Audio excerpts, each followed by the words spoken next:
space. So hello and welcome. We're in week 10.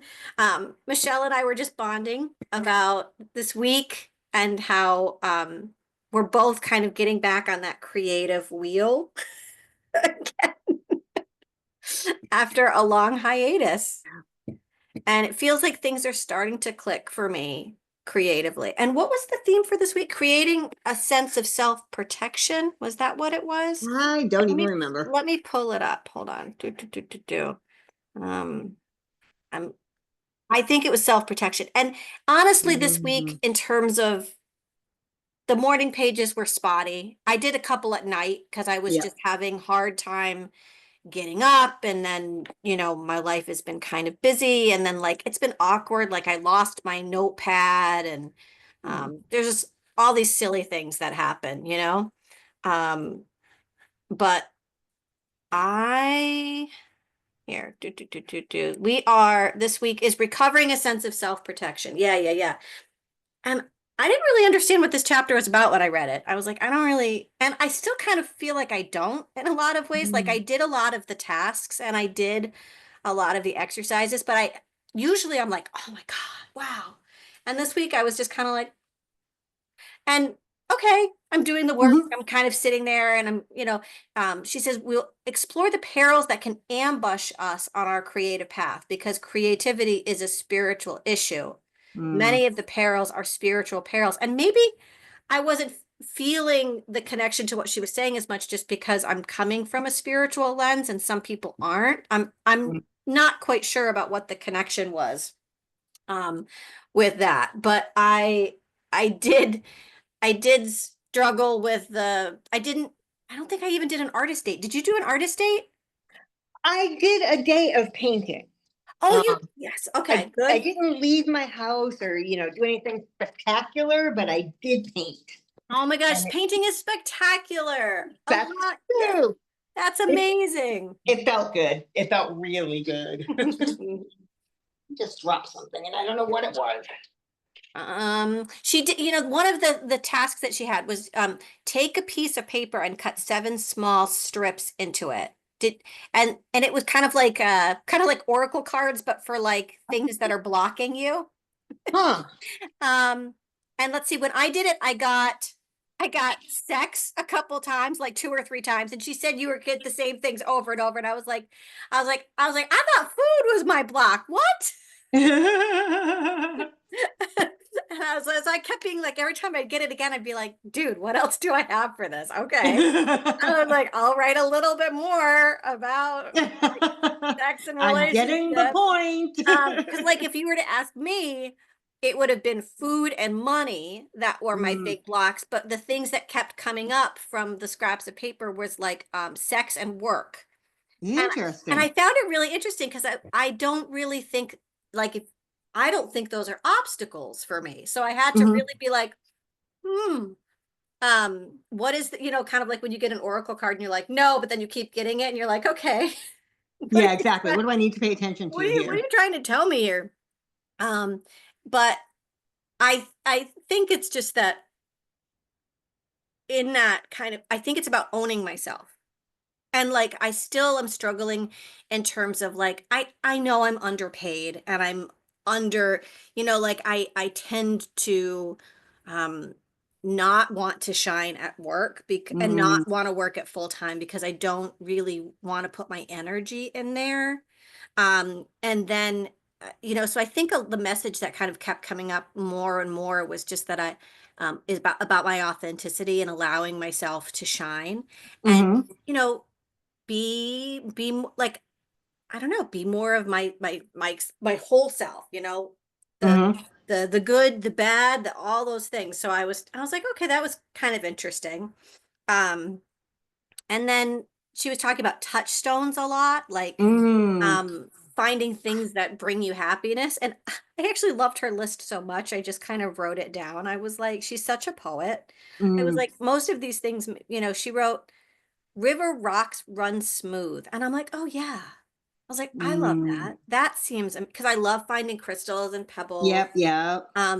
willow trees, cornflowers, chicory, real Italian bread, homemade vegetable soup. I'm like, yeah, those are all my things. Like those are awesome.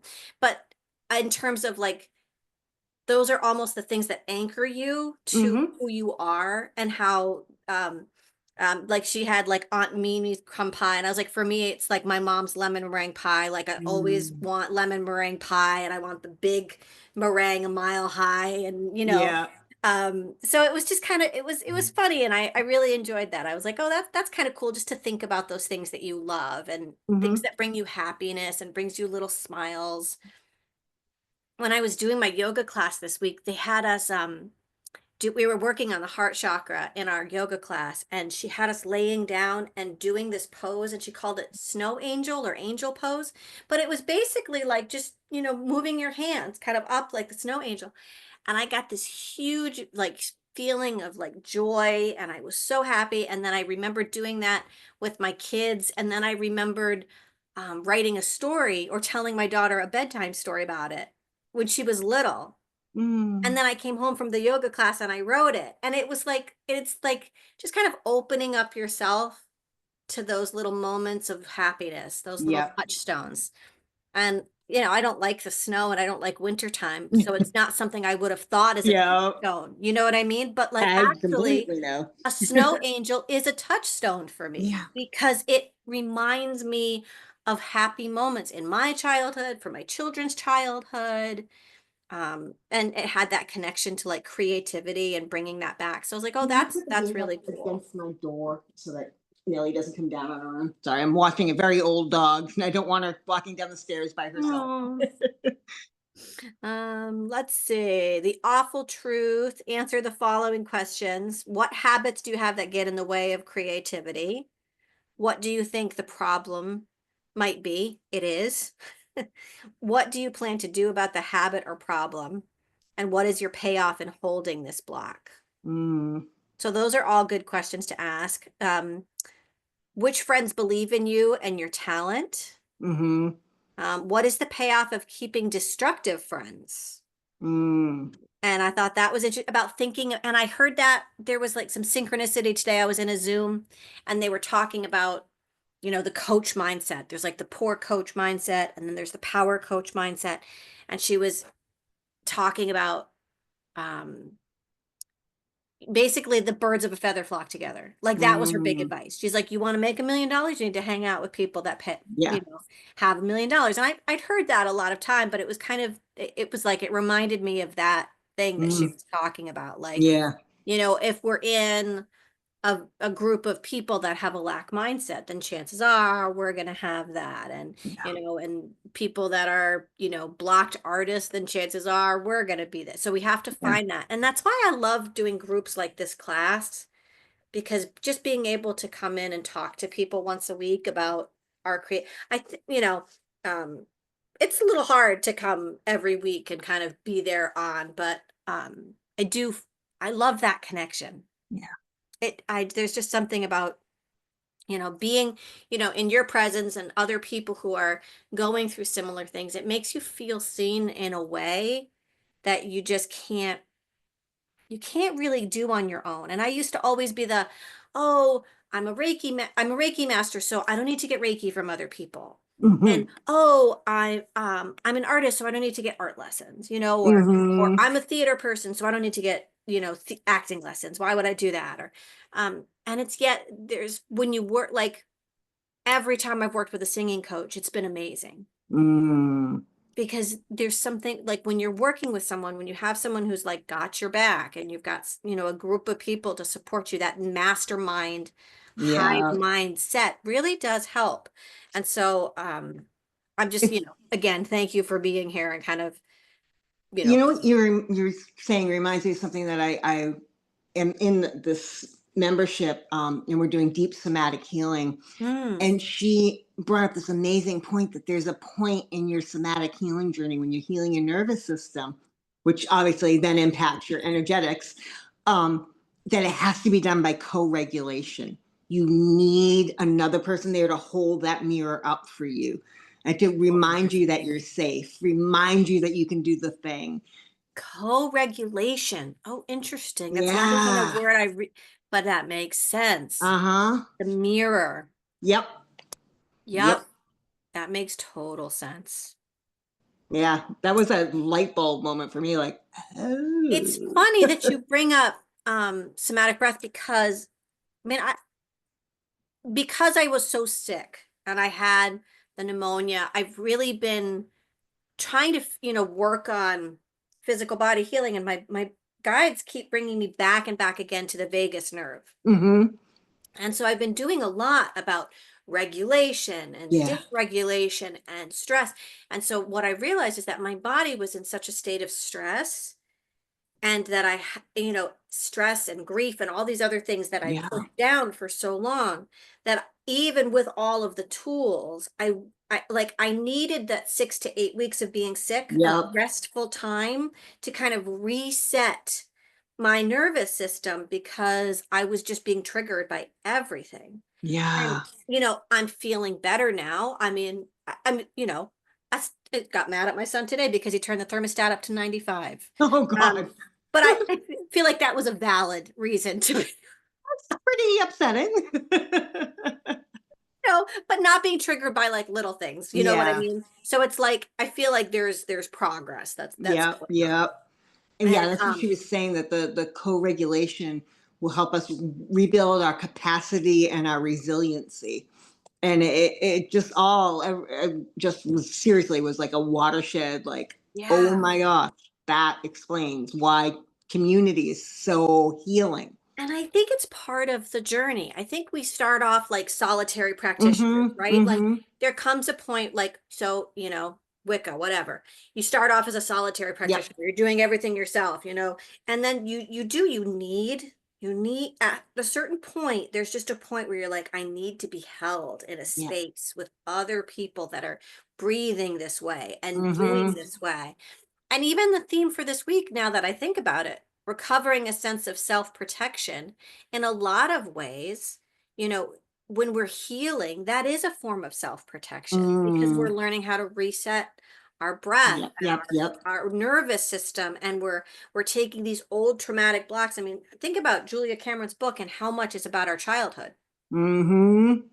So much we're still carrying Yep. all this stuff, and it's about peeling the layers of the onion so we can get back to that little moment of bliss Yep. and find that little spark of creativity, and then just keep going.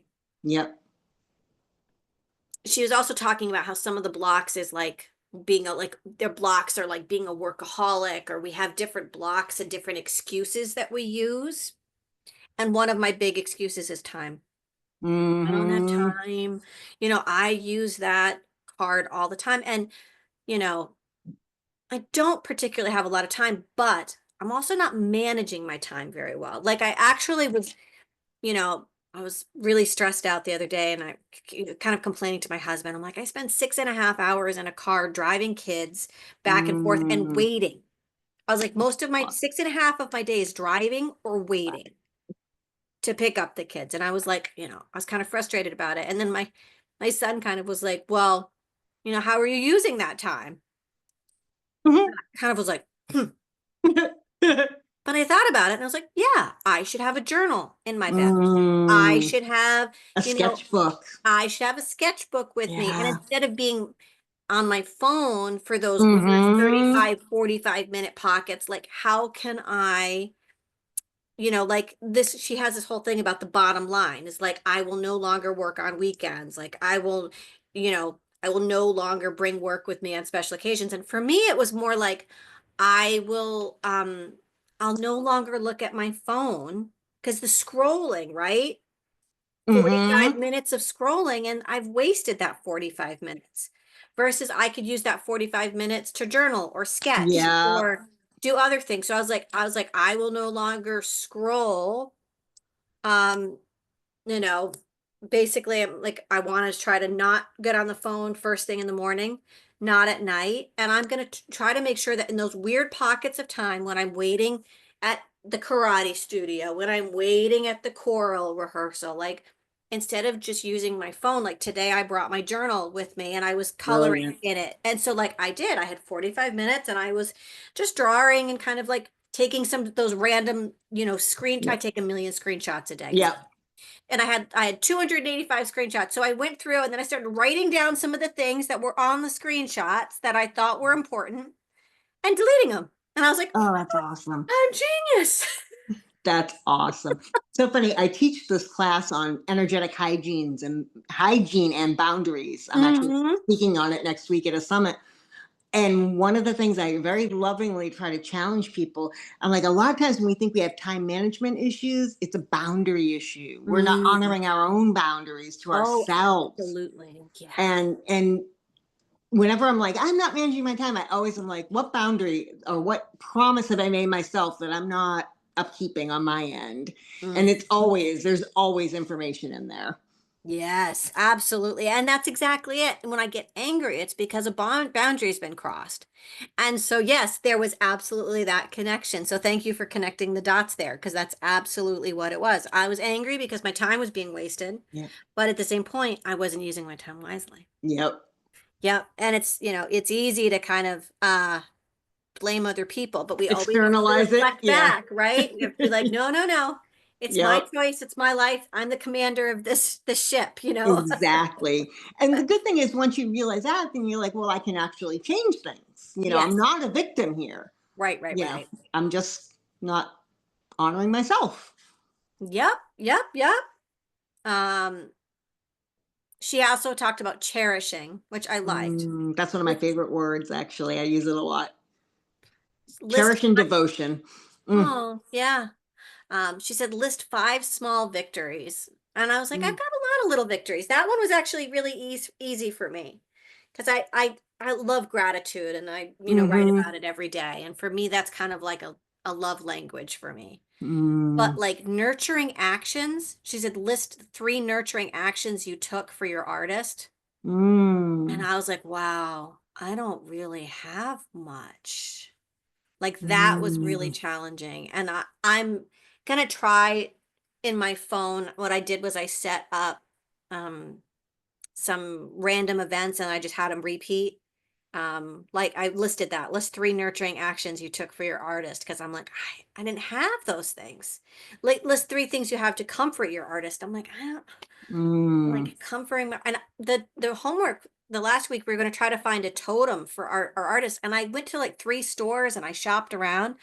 I just haven't found anything yet, so I'm kind of waiting for the right mm, thing, mm-hmm, because I don't want to just buy something to buy something. Like I right. really want it to have some meaning and be able to put it up. But like there's like there's I don't think I really know what my artist is right now. And I think that's why it's hard to find a totem Yeah. for Yeah. my artist self because my artist self is kind of all these different things. And I think it's just starting to come into shape, like what the artist is that I am. Because I don't, Mm, I don't consider myself a traditional artist in the, right. you know what I mean? So Yep. I'm like, I'm like, I have to, I don't have a perfect answer for that. Like, Yep. oh, Yep. it's like, no, it's all these things together. And so I'm kind of waiting for that. But, the one lovely thing for yourself each day. She said, Mm, each day, do one lovely thing for yourself each day this week. mm, I mean, I've tried, but I realized a lot of it for me, and this is where like my block is food. When I was thinking back, I was like, I ate some chocolate. That was lovely. that's so fun. It's exactly what I went to too. Like, well, I made myself something really yummy. Yeah, no, that's kind of where I went. I was like, I made chocolate for breakfast. It was really lovely. It was yummy. So, but like it's just that kind of mindset that she's trying to teach us like like the words cherishing yourself, nurturing Yeah. yourself, comforting your artist, nice promises to yourself to keep, Mm, one lovely thing for yourself. And it's really just kind of about like that mantra she said, treating myself like a precious object, which yeah. is not ingrained yet. But No. I will say one of the things that I'm so thrilled about is taking this yoga class. It's been, I don't consider my, I've I realized I went to yoga. I never really did yoga much.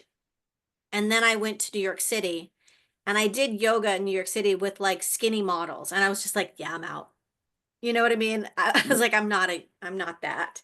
And so I Yep. had this whole vision of what yoga was based Mm. on these like very beautiful posh studios. And I'd walk out and be like, I don't know what that was, but that is not me. Yep. Yep. Yep. And so I do meditation, I do Reiki, I do all these things. But when it comes to yoga, I've always been like, yeah, no, I'm not a yoga person. Yep.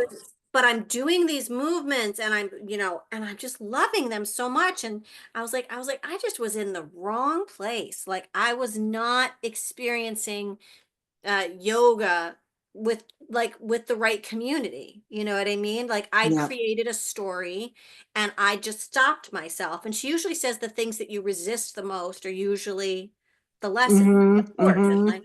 And so I'm really enjoying this path with yoga and I'm feeling so much better just creating a daily routine of doing yoga that and I know so much about yoga because I've been doing self practice. Again, this is that thing like I've been doing yoga by myself or for Zoom for years, for like 20 Mm-hmm. years. I do yoga by myself.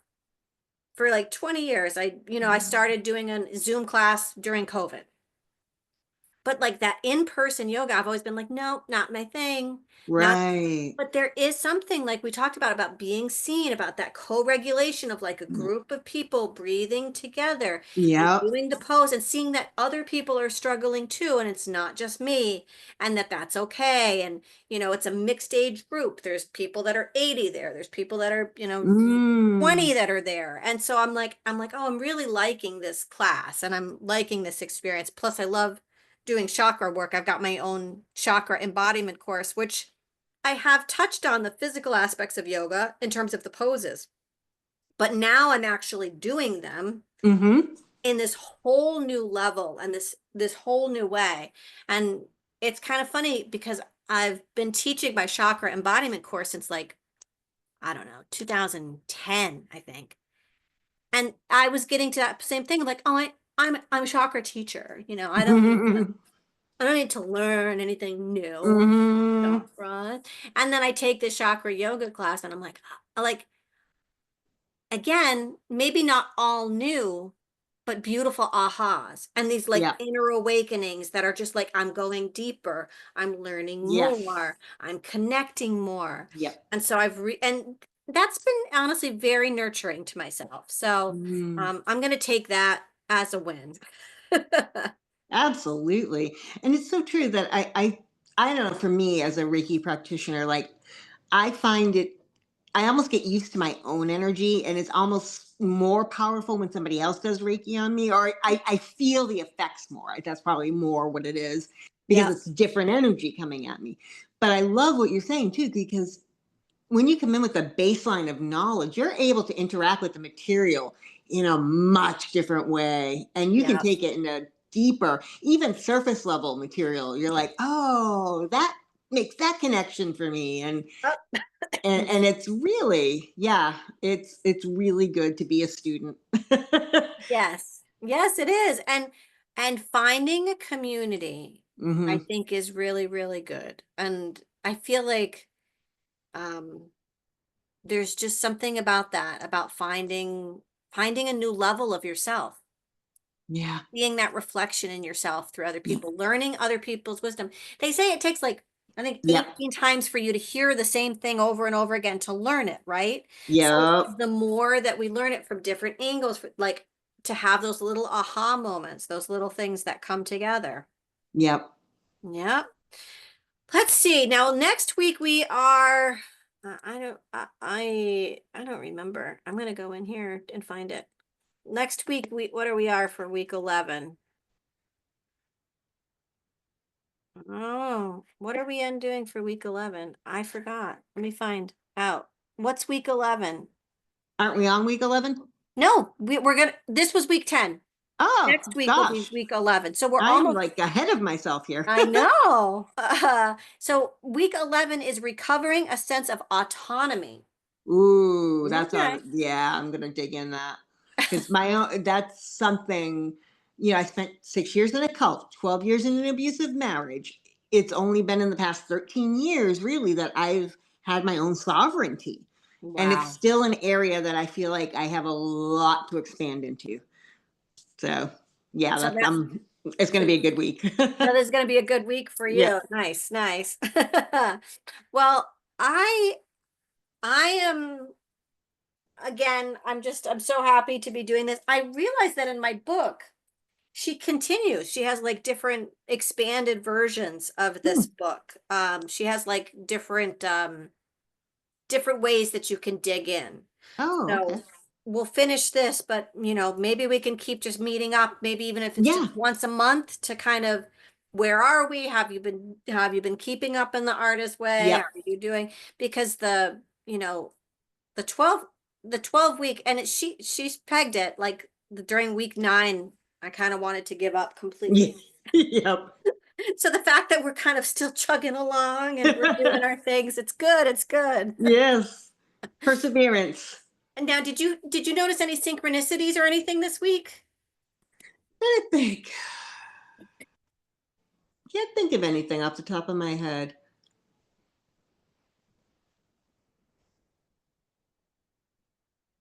There is something. Somebody said, "Oh, that's right." During my Reiki today, um, the woman said something.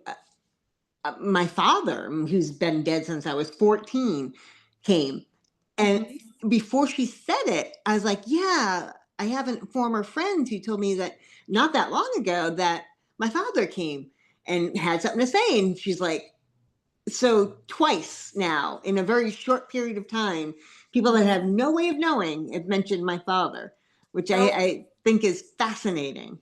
mm-hmm. So, Was yeah, it a that was. similar message that he came through with, or? Yes, it was a very similar message of you're doing a great job, but you don't need me to tell you. And that was kind of the woman's point today. Like, you're looking for external validation. You don't need anyone else to tell you. Oh, how nice. Yep, Yeah. yep. Giving, So, and again, I think that comes from autonomy, right? mm-hmm. That's you connecting to your sovereignty. So Yep. that's a that's a synchronicity for what you just said right now. Because Yep. it's all like, yeah, that's you, sovereignty, and claiming yourself and who you are. So Yep. Yep. Right in my own ship here. yes, yes, that's what we're doing. I will say that a couple weeks ago, she said to plan a weekend to do something, and it is with a friend, but I am booked to go to Augusta, Maine for the weekend with my friend, not this weekend, but next weekend. And we booked a table at a psychic fair. You told about that. I didn't realize it was so soon. Oh, that's And going to be so we've awesome. got a hotel and we're driving up to Maine, and I'm really excited because I don't think I've had like a friend girlfriend Mm-hmm. week in 20 years, maybe Oh, more. that's awesome. And I'm excited about this. And then it's also going to be the first. I used to do psychic readings every month, sometimes 2 or 3 times a month at like this spiritual church that I was on the board with, Mm-hmm. and then it kind of all fell apart. Mm, And so this is a good step for me, kind of going back out and yep. doing readings again and finding like a new little itch. Because she was like, "Why aren't you doing any psychic fairs?" I was like, "I don't know about any." And she was like, Yeah. "No, you're coming with me to Maine." And like it happened so quick. And she That's brilliant. planned everything. So I'm kind of excited that I will have a nice artist date coming up soon. I don't know if I can count as an artist date because I'm going with a friend, but it's a big deal for me to do Yeah. stuff not with my family. To Mm, talking about autonomy and sovereignty for me, yeah. I do everything with my family. Yep. I'm mom all the Yep. time. And so for me to step out of the mom, and I'm missing, like my daughter's doing like a little play, and I was like, at first I was like, oh, I should cancel it. And my husband was like, it's a 5 minute scene. He was like, I'll record it for you. And I was like, okay. But it does. It's for me, autonomy, just that little act of stepping out and doing something that's just for me is feels like a big deal. Oh, So that mom guilt is no joke. It is real and it is pernicious. ah, it's It just beautiful. Yes, it gets in is. there. Yes, it is. And I'm learning how to this in this 12 weeks, I'll say I've gotten much better at no. Mm. Like the other day, my husband was like, can you pick up the kids? And I was like, no, I have my yoga class. And he was like, and then he kind of pushed me back and I was like, no. And he was like, okay, you're out. And then he solved the problem. You know what I mean? But like normally I'd be like, well, I guess I can do it and Yeah. I'll just be a little bit late and it's okay. But I was like, no, nope, nope. And I was like very firm. I was like, nope, nope, can't do it. Nope, nope. I was like, you've got 3 weeks without me. You got to figure this out without me. And it was a good reminder that like the world revolves without me always, you know, Yes. he figured it out. His mom helped. Kids are fine. Everything's fine.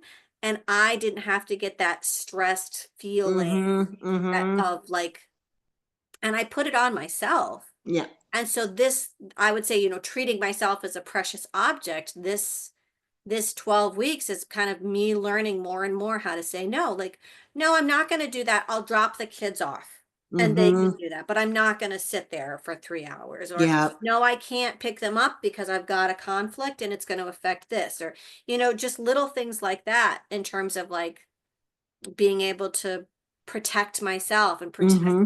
treat myself like a precious object. Like, no, I Yep. can't do Yep. that right now. I've got other things that I need to do for me. One of my favorite questions to ask myself, and it's a challenging one, is like, am I doing this out of obligation or devotion? And that Oof. one was like, yeah. Oh, that hits. Say it And again. am I doing it out of obligation or am I doing it out of devotion? Oh, Michelle, I And am it's going to say often that to obligation. myself. Yeah. I am going to say that. Thank you for that beautiful nugget of wisdom. That lands with me Yeah, right it's a big here. one for me because a lot of what I do is out of obligation.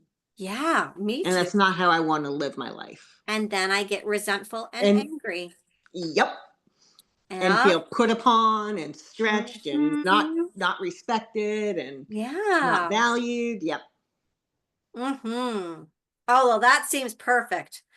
I think we should end on that note, and All everyone should right. write that down and make sure that we are all working on that, especially leading into a week next week of recovering a sense of autonomy. There you go. Perfect. All right. Well, just thank you so much for being here. Anyone that's watching live or in the replay, just holding you and sending so much love and light and gratitude.